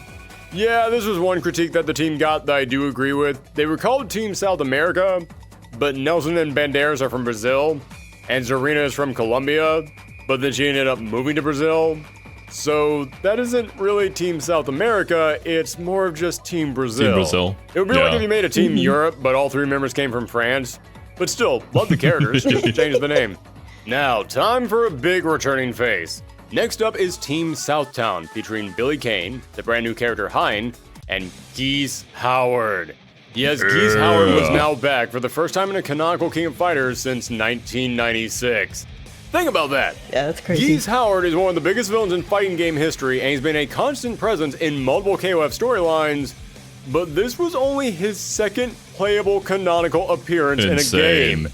KOF 98 was a non-canonical dream match. KOF 2002 was a non-canonical dream match. KOF 11 was a non-canonical unlockable character on the home port. KOF Maximum Impact was KOF Maximum Impact. If you're a more casual KOF fan, then Geese popping up in here might not seem like that big of a deal. But for the big lore nuts who dig deep into these stories, this was really special. He signed up for the tournament because his sacred scrolls said that a source of great power would appear at this tournament. By the way, if you play through the Fatal Fury games, then you know Geese really likes sacred scrolls. This is like his third Yes. plot line Yes, he revolving does. around them. And joining him, as I said, is Billy Kane and the new character Hein. Hein is Geese's butler, and he is a total mystery. We don't know anything about him. Does but he you show can up in tell Fatal Fury there at is all? definitely more to this guy than he's laying on. Don't There recognize appears to him. be something He looks dark like behind the, those glasses. The dude from Black Butler who fights with like garden shears. It's been a long time since I've seen Black Butler, but I can picture the character you're talking about. The very first time that I saw his level 3 super where he uses some kind of a gravity power to crush you, I seriously What? thought it was going to be revealed that he was some kind of a demon. Like, maybe it's just me, but this is one of the most malicious looking level 3 supers in the whole game. Next, one of the most interesting new teams, Team Another World. This is a collection of 3 fighters who, as the name imply, all come from other realities. They've been isekai. Nakaruru, a priestess from feudal Japan, who is one of the big yeah. faces of the Sam Samurai Show. Showdown franchise, uncovered a crack in reality and sensed an evil presence from within it. This led her to several other realities where she found Moi Moi and Love Heart and got them to agree to help her stop whatever this evil is, leading them to the King of Fighters universe. I really dig this team. They do feel kind of out of place with the rest of the King of Fighters world, but, well, that's like kind of the point. that's literally the point of their team. Yep. Moi Moi is a spunky young tomboy who likes to fight and is obsessed with food, and Love Heart is a badass sky pirate, and I don't know much more about her beyond that, but I grew up playing Skies of Arcadia, so hey, I'm always in favor of sky pirates. I think she's And in cool. case you're wondering where these two originated from, just like Alice, they originated from two SNK pachinko games, Sky Love and Dragon Gal. But unlike Alice, their two pachinko games and all the characters revolving around it were sold off to Highlights Entertainment in 2015 when SNK quit the gambling business, meaning we probably won't be seeing them anymore after this point. Dang it, SNK, man. even when you quit the pachinko business, you still screw something up. Next up is Team Official Invitation. Named that because this team was brought together by the host of this year's tournament. And boy, if you thought Team Another World was an odd collection of characters, you haven't seen anything yet. You got Mian, a master of martial arts and Sichuanese Chinese opera dancing. She's obsessed with like her money, design. but only because she's trying to pay off her family's hospital it's cool. bills, and even though she can come off as pretty abrasive and upfront, in actuality, she's very shy and she hates showing her face. So she swapped her mask in out to show whatever emotion she's feeling at the moment. In fact, speaking of that, I said earlier that 3 characters in this game had their faces in so that way they wouldn't have to program in facial animations, and as you can guess, Mian is one of them, but she still swaps her mask out with every single attack. Damn, even when they're crunched, the SNK dance... They still had to model and rig her face. Yeah. So, I mean, when she does her super, she does reveal her face, so it's still there. It just feels like they gave her more work. Yeah. Put in the work. Next is Sylvie Palapala, who I am 100% convinced is the most controversial new character in this roster. Oh, yeah. Some yeah. people love her and some people hate Seems her like because of her total oddball personality and her way. I like her second outfit better, but I still like this one. I mean, it's over the top. But that's the Lolita style she's going for is over the top. It's literally called that. yep. They have a lot of different characters here for different people. So, you know, if people don't enjoy Sylvie, you can always play somebody else. Way over the top design. She's actually based on the real-world idol Kyari Pamu Pamu, who is also famous for being quirky and wearing elaborate outfits. Now, how do I feel about Sylvie? I honestly really disliked her when I started playing this game. She was one of my least favorite characters. But then one day, after I learned far more about these characters and about the lore of King of Fighters, I was playing through this game and I saw this exchange between her and Angel, where basically Angel says, "Wait a minute. Do I know you? No, I don't think we've ever met. No, I remember you. Yeah, you were that nerd from Nest. What? No, I'm Pop Idol Sylvie Papa. I don't know what you're talking about. No, you're totally that loser from Nest. What up, nerd? Here with your nerd friends? Get over here so I can shove you in a locker, nerd." And then I realized, wait, Sylvie's big crazy personality and these insane outfits, they're not real. I love that. She's just some reject experiment loser from Nest who is dressing this way because she thinks it'll make her cool. I love that. That's great. Yes, Sylvie was a failed Nest experiment who escaped, saw Athena performing on TV, and decided, I want to do that too. So she basically just dresses up in whatever she thinks an idol outfit is supposed to be. And apparently the whole idol thing didn't really work for her, so instead she just decided to join illegal underground fight clubs. Yeah. So, natural yeah, I've progression. come around on Sylvie. I actually like her now. And the final member of this team was... Honestly, we didn't know this context for Sylvie's character. For me, it just makes her even better. I like it a lot.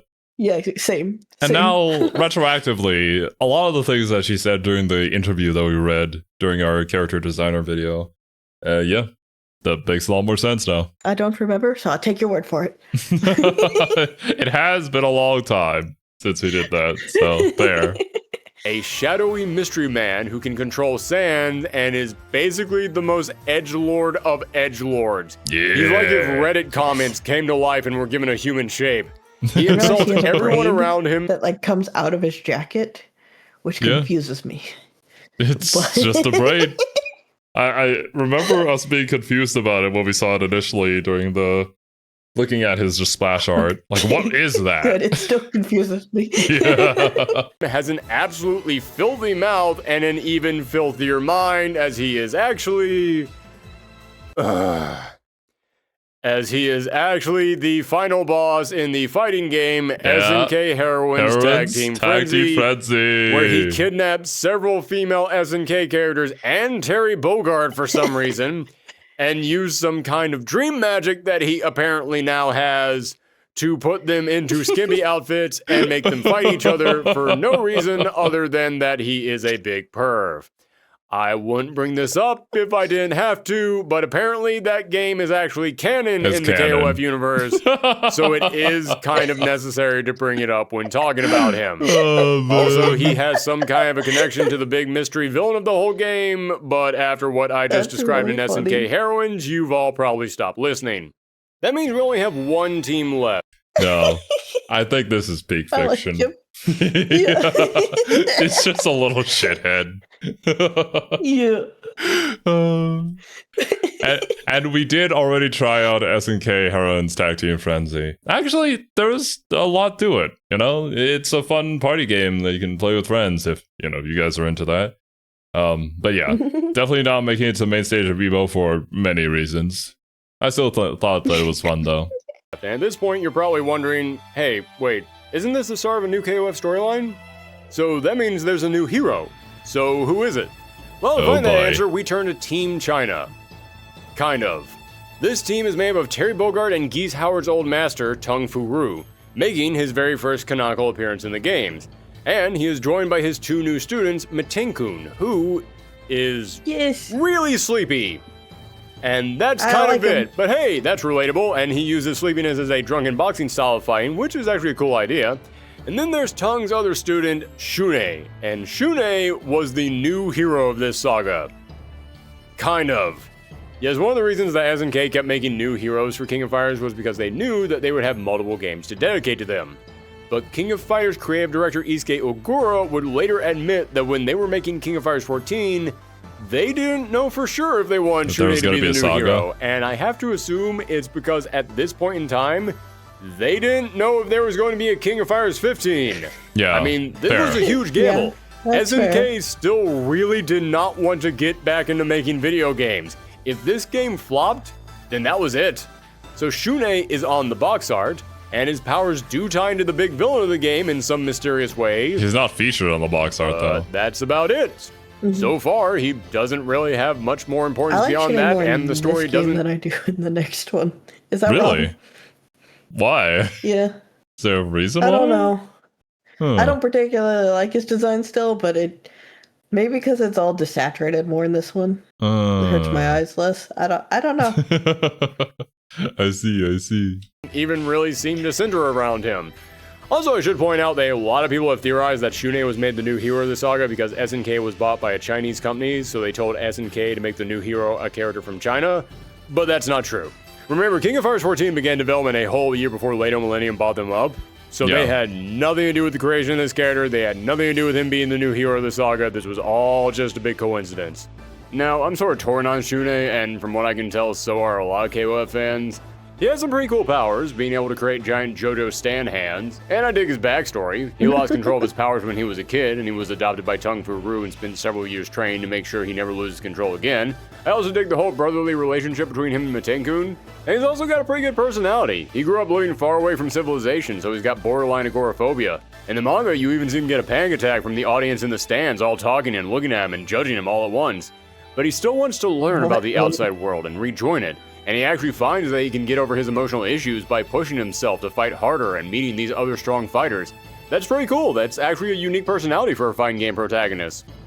Problem is, none of that is in the game.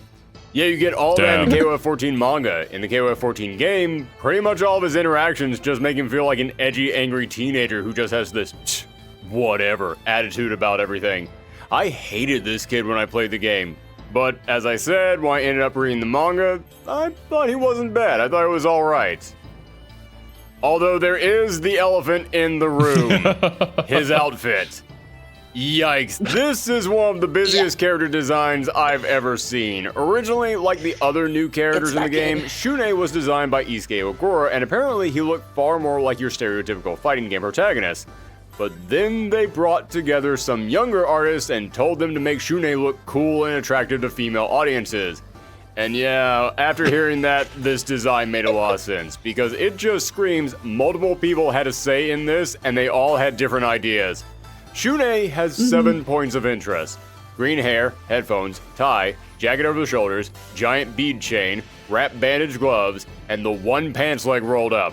None of these are bad on their own, but when you put them all together, This is actually exactly what we said. Something similar to what I said. This is exactly word for word like what we said. Like, all of these parts are good, but put together, it just don't work.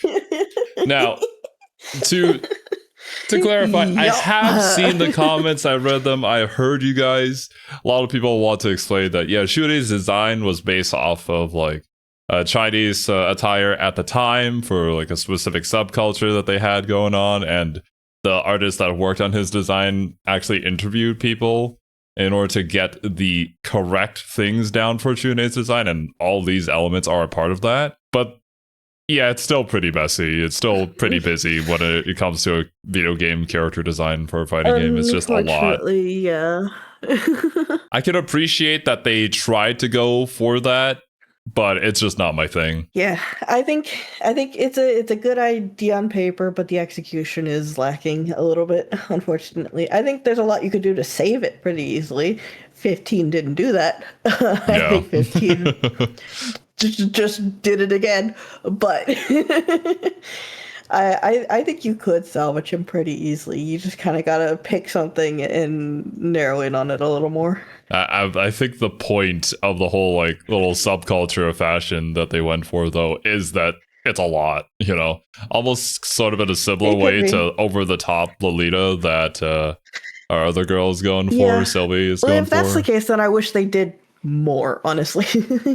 This just kind of feels, if you're going for over the top, it needs to be more over the top and not just look like he wore a few too many accessories. Maybe. Now, I don't know about the specific fashion design or whatnot. This is just whatever the comments. I could be completely wrong, but yeah. That's our thoughts on it. It's so busy and clunky. None of it fits together. You could pair 2 of them together. Heck, I'll even give you 3. You could have any 3 of these together and it could still work. But all 7 at once? It is way too much going on in too many different directions. But I guess it does kind of play into his backstory. The headphones actually help him tune out the world, which helps with his agoraphobia. And considering that he lived away from society all of his life, I can see him walking into town, seeing a fashion magazine, and just deciding to put on everything that he sees all at once because he... Yeah, honestly. Because he lived out in the boonies for so long, he comes into the city, he's like, I want to make sure that I can fit in with the cool people here. And this is what his idea of cool is. As we said, similar idea to Sylvie Palapala being like, this is what an idol should wear. So yeah. Thinks that's what's popular. At least, that's my headcanon of what happened. I'm sticking with it. So, that's your full starting roster for King of Fighters 14, and as I said, I know older KOF fans had problems with this cast, but I really dig the collection of characters that they brought together. Don't get me wrong, I didn't like everyone. Xanadu can never return, I'd be fine with that. But for the vast majority of these characters, I really like this roster. And even after spending the last 6 years going back and playing the older games and getting deeper into their backstories and their lore and seeing all the different characters that got brought together in every single installment, yeah, I still like the majority of these new characters, and I think they could easily stand next to the rest of the KOF cast, and they deserve to return. But that's just the cast. What about the story? As I've said over and over, KOF stories set them aside from all the other fighting games out there. They put so much more importance and attention on their storylines that built up from one game to another. So what was the plot of this brand new storyline? Probably pretty bare bones. Yeah. No, seriously, there really isn't that much of a plot to this game. At least not at first. Again, remember, this game was being made with no idea of whether or not the King of Fighters would continue on after this, and SNK was not supporting a whole line of manga to flesh out this story before it was released. But the plot is that the King of Fighters tournament hasn't been held in several years because thanks to those tournaments always causing massive destruction, No one wanted to touch them. I have to believe that plot was put together specifically designed to be a metaphor for what had been going on at SNK. Yeah. So, with no one wanting to host the tournament, a billionaire named Antonov buys the rights to the King of Fighters for cheap, declares himself the one true original King of Fighter, and opens the tournament back up, telling everyone to come challenge him for the belt. Pro has And I'm never gonna go ahead and say competed this in right now. KOF. Antonov is easily my favorite boss in the King of Fighters series. Is it because of his moveset? No, his moveset is actually pretty basic. He's just a generic big punch man. The fight against him is pretty bland when you get right down to it. He got the Mario run. No, Yep. I love Antonov solely for his personality. Because Antonov bought the rights to the King of Fighters and put on this big tournament because behind all the glitz and glamour, behind all the celebration, Antonov's true goal, the real reason he's resurrected the King of Fighters and is bringing all these strong competitors together is because he just wanted to host the King of Fighters and put on a good show for everyone. Yeah, that's it. After 14 games. After all these villains with such complex plans to conquer the world and whatnot, or shoot a giant space laser to destroy Southtown, bro just wants a tournament. I can respect that. 14 games. Antonov is the first person to ever host the King of Fighters, not for any secret ulterior motive. Hell, aside from Chizuru in King of Fighters 96, he's the only person to host the King of Fighters, not for any secret evil ulterior motive. No, Antonov just wants to treat the world to a good show, and deep down, he's just a big lovable goofball. I love the cutscene that you get halfway through the arcade ladder when you see this big brawny muscle man tearing up watching a sad movie about a boy and his dog. It's so endearing. And Antonov isn't some kind of Hercule Mr. Satan character who just accuses everyone else of cheating because they have superpowers. No, he sees your fireballs and he says he'll beat you fair and square. Actually, I stand corrected. It's not fair because he gives you the advantage. He might have bought the title King of Fighter, but he still goes up against you 3-on-1. And I mentioned earlier that he put together Team Official Invitation to enter the tournament. Was it so that way they could wipe out all the other fighters, make it to the championship, and then take a dive against him so that way he could remain the champ? No, he did it to ensure that that way there would be at least one strong team in the tournament so everyone at home could get a good show. He's probably the most genuinely nice boss in fighting game history. Heck, on the list of his dislikes, it lists people who are mean to their pets. It is impossible to hate this guy. And when you beat him, does he accuse you of using tricks and cheating? No, he does the honorable thing and he agrees to give you the belt. But then we remember this is a King of Fighters game and there is never just one boss fight. Of course. Okay. Now, to be fair, I don't think we really liked Antonov's design initially when we learned about him in KOF 15. It just wasn't really our thing. But learning about his personality here. I like his personality though. Yeah. I do kind of love his positioning in the story and also being like the first nice Very boss endearing. in King of Fighters history is great. Especially the scene of him crying at the movie with the boy and his dog. That's great. It's such a good addition. Yes, now is when the actual plot of the game comes into play. You remember that big interdimensional evil that Nakaruru was chasing? Well, that evil needed something to pull it all together and make it take a physical form. And if you have made it all the way to part 4 of this retrospective, you know what that something was. Fighting energy. All the strong competitors coming together caused this evil to be drawn out and form into a human shape. This is Verse, the true final boss. And what exactly is Verse? Well, you remember how at the end of the Crimson Saga, he had the two floating hands, sort of similar to Shune and Isla, actually. Wonder if they're related in some way. Ash destroyed his ancestor, and that erased Ash himself from the timeline. But if you destroy your own ancestor, and that erases you, then who destroyed your ancestor? Yeah, that's the kind of thing that creates a paradox, and the space-time continuum doesn't like paradoxes. That's what shattered the fabric of reality, which allowed this creature made up of the ghostly souls of the dead to break through into our world. I'm always a fan of when one game storyline has an effect on what comes after it, so it's nice to see that even though there had been a 6-year gap since the last game, and this was meant to be a jumping on point, the effects of the last game weren't being ignored. Now before the fight, you get a cutscene of Verse attacking the stadium, raining fireballs down and destroying everything, and Antonov gets taken out when he jumps in front of a kid to protect them. Again, just an all-around good dude, that Antonov. You also get introduced to Clemens Bellamy, a reporter who covers the King of Fighters, who lets you know he's reporting at... He was there at Ground Zero, yo! My guy doing the interviews. Hell yeah, He's a real one. at a great risk. And man, I love Clemens Bellamy. I've been applying KOF this whole time for how it builds up its world, and the idea that this universe has its own Lois Lane, a reporter who specifically covers King of Fighters, it just makes it feel more real. With how much crazy world-ending stuff goes on at the KOF, of course they would have a dedicated journalist. Plus, Clemens Bellamy is the perfect fake reporter name. Now, 4 teams have unique cutscenes before the fight. Team China, Team Japan, Team Another World, and Team Official Invitation all get unique scenes showing their reactions to Verse's arrivals, with Shune's powers acting up in response to Verse, and Kukri saying that this is the moment he's been waiting for. Bruh. My, how mysterious. I hope they go into further details about that in a later game. But this is another thing that I love about this game, and another reason I say that even though the graphics were low, the presentation was high. Having multiple cutscenes throughout the arcade ladder is something more fighting games need to do. The cutscenes don't look I've said as it bad many as the times. in-game models. Like, they still look dated, but they look better.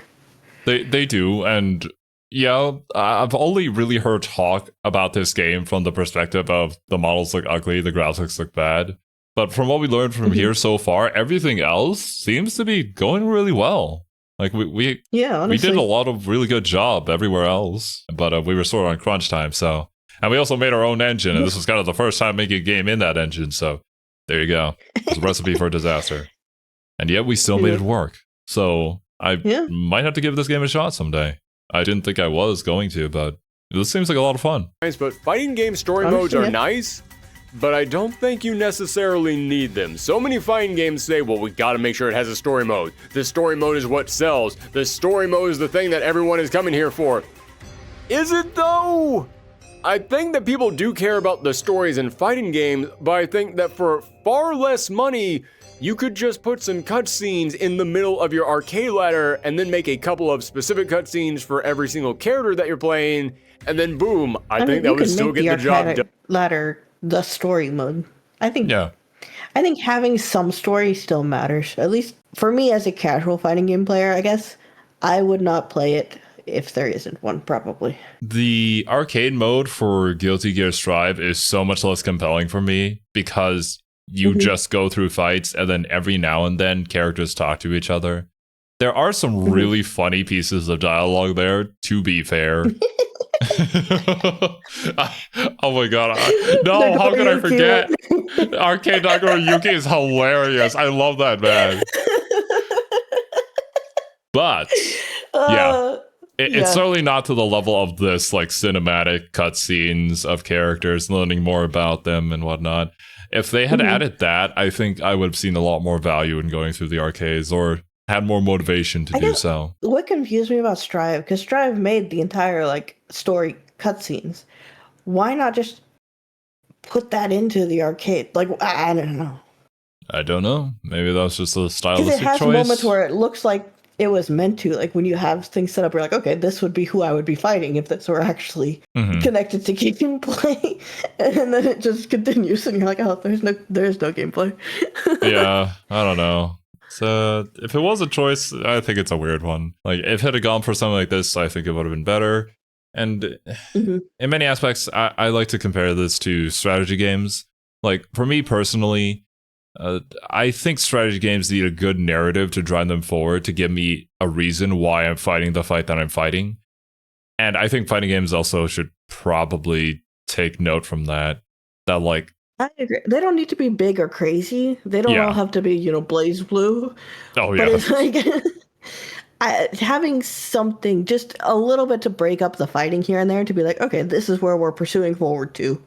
It does a lot for me as a casual fighting game player, at the very least. Yeah. It would add more replayability to your arcade mode, and it would cost you far less money. And considering that this game did not have a lot of money, I think they made the right call in here. And sure, I wish that we got more than just 4 cutscenes, but again, considering the game's budget and the production time, It's impressive that we got the 4 that we did. But now it's time for the actual verse fight, and, well, he's definitely tough, but I'd say he's around the middle in terms of KOF boss difficulty. He's got tons of variety to his movesets. He can walk towards you slowly firing out projectiles. He can command grab you from across the screen. He's got anti-airs that hit a wide range and an OTG super that can just decimate your life bar. But one thing that I appreciate about this boss is that he makes sense. He isn't broken. And what I mean by that is that many of the bosses in this series are low with big crazy moves that don't seem fair. But while Verse might whoop your butt a few times, everything he's doing makes sense. I never look. Okay. Just cheat. That's good. This is where bosses should be. Not whatever bullshit that tall, lanky pink guy was doing with the bullets all across the screen and hitting you even though you hit him. And it's like, what the hell? What are you supposed to do? Look at him and say, oh, that's just cheap. No, I look at him and I say, damn, that was a cool combo. And there's a reason for that. Verse is one of the only bosses in KOF history who is unlockable and playable in the game that he was introduced. So they didn't design him to be some big unstoppable wall, they designed him to be playable. So when he's kicking your butt, he's doing it with legit combos and meter management that you, the player, can learn to do. This is how we should design SNK bosses from now on. I agree. It makes a lot of sense. If we want to make them balanced, we balance them around actual play instead of random bullshit go. After you defeat Verse, he explodes, sending waves of energy across the world. And Clemens Bellamy reports that Antonov is alive and rescue workers are arriving at the scene. He then ends with another moment that I can't help but feel is meant to be a metaphor. He says, to our viewers around the world, we are alive.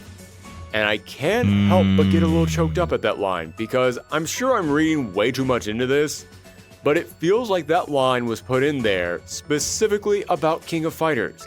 After 6 years of nothing, and after SNK shut down their gaming division, King of Fighters was finally back. And I can't help but feel like when he says, we're alive, he's not talking about the characters, he's talking about this entire franchise. Again, I'm probably reading way too much into this, but I like to think that that's what the message was. We then move into the character endings, and hoo boy. Well, considering that the developers themselves were just really glad to be working on King of Fighters again, I can totally see that. Are there some important developments here?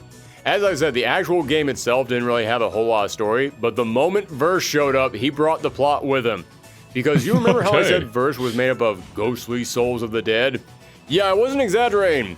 His body is literally made out of the souls of the dead. And when he explodes, it sends them back out across the world, reviving countless long-dead KOF characters. What? Kyo, Iori, and Chizuru all make their way to Hungary, where they find the revived Orochi crawling out of the crater. However, because Orochi wasn't created through a host body... We know in the later one, because we have Chris and all them with the Orochi blood. Oh yeah, true. So that's how they come back. Oh. Like last time, his powers are incomplete and the three of them are quickly able to dispatch him. I love how easily they take him out because the Ash Saga was criticized for being too similar to the Orochi Saga. So I can't help but feel like this was the writers coming in here and saying, yeah, we're not doing that again. Then in the team official invitation ending, Kukui follows one of the resurrected souls looking for someone specific, but unfortunately it's not who he was searching for. Instead, the soul he was chasing belongs to Ash Crimson. That's right, Ash Crimson was now back as well, and Kukui contacts Elizabeth Blantorch, who had been searching for him. And there were countless other resurrected fires. So far, we still don't know everyone who has come back to life, but we do know that a few other former KOF bosses and villains were resurrected. And that was King of Fighters 14. Shit. And as I said, this was my very first KOF, so I know I got a little nostalgia for it. Because then you just start waiting for the next roster for 15 if it comes. You're like, anyone could be there. It is, and I think it's also a smart choice, considering we're also working under the assumption we may not have a next one, but we still leave ourselves open to the opportunity of bringing whoever we may need to bring back in order to have a KOF game. And that's also probably why we have Omega Rugal and Ganitz again in KOF 15. Yeah. You're right. I see. I still think this is a damn good game. This is a great installment in the series. The only real negative is the graphics. And also the really terrible netcode, but the graphics is the number one thing that most people remember. However, when you consider all the restrictions and everything that going got against this updated game, later. the fact that they still Well, gave my this netcode game once again. so much presentation, such a massive roster, so many crazy new mechanics, built a brand new engine, gave 50 characters a complete moveset, including full cinematic level 3 supers. It is incredible So that much this work game was got put into made this. and came out so darn good. Also, speaking of being really darn good, I've mentioned multiple times throughout this retrospective how the story of these games is largely told in the mangas, and while SNK wasn't willing to fund a manga as this game was coming out, 2 years later in 2018, they did put out King of Fighters 14: A New Beginning. And I'm not going to spend a ton of time today covering all the various KOF mangas because, dear God, are there a lot of KOF mangas. Like, it is insane the number of mangas that have been made and the crazy variety to them. Did you know they made an isekai starring Iori? What? That's real. I'm not What? making that one up. Your move, literally every other fighting game comic. You know, that's actually kind of cool, and I now want to read it. Like, wow. That's hilarious. There's too many isekai out there, but this is an isekai I can accept. They have Iori. That's the difference. But I should talk about at man. least one of them. Wow. And at the moment, King of Fighters 14: A New Beginning is the only KOF manga that has been legally translated and made digitally available, so that way you can go and purchase it right now if you want to. That's neat. And I went into this book with low expectations. I've read a lot of fighting game comic adaptations, and I can count on one hand how many of them have been good and still have 4 fingers left over.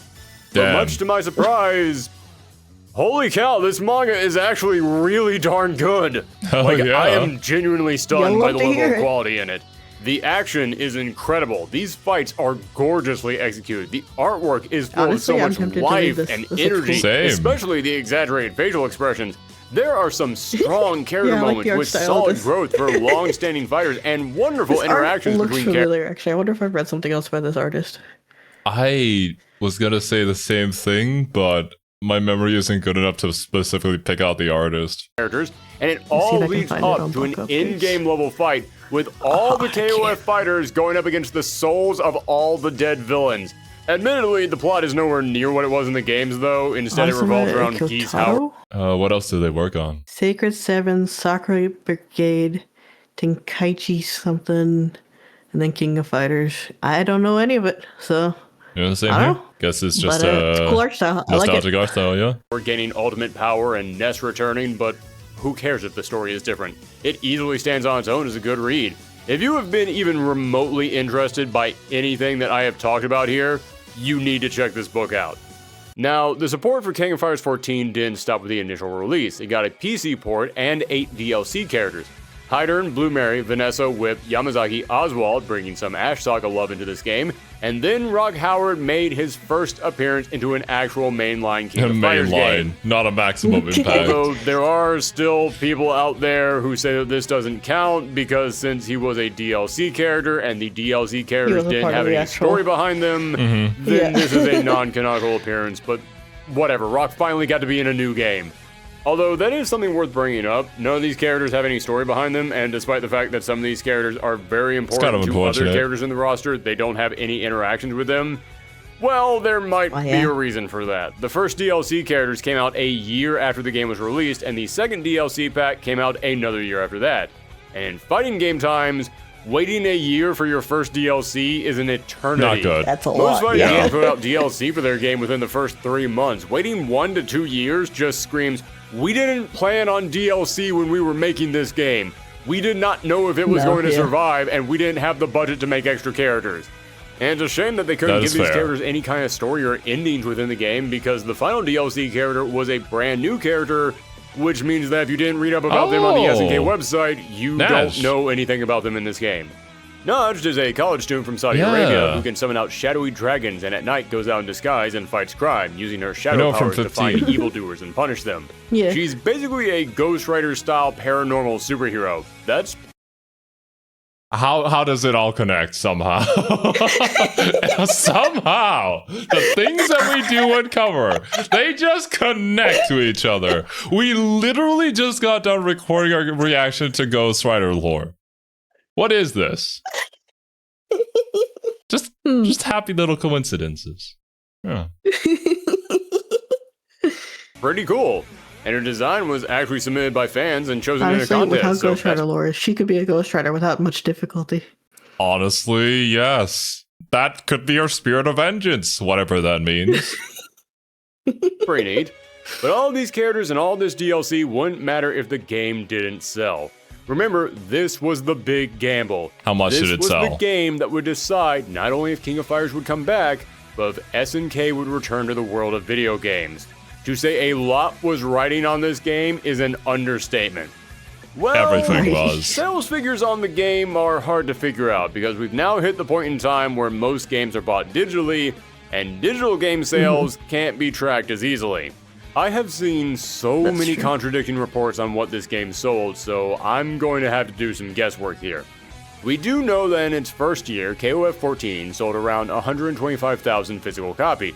And in 2016, it was reported that 75% of game sales came from digital sales. So by that logic, we can assume that within its first year, KOF 14 probably sold around 500,000 copies. That's around what KOF 13 sold in its first year, and remember, that game was seen as a failure by SNK. KOF 14 was the game everything was riding on, and it could only match the last game.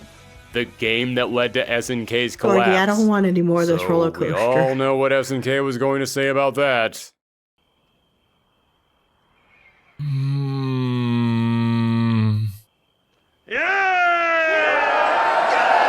Yeah, they thought it was a runaway success. In the financial report for 2017, they said that the last year had been very profitable for them, and that was directly due to King of Fighters 14. But how is that possible? We'll take it. This game sold the same as KOF 13. How was that a failure and this was a success? Well, that was all thanks to the magic of...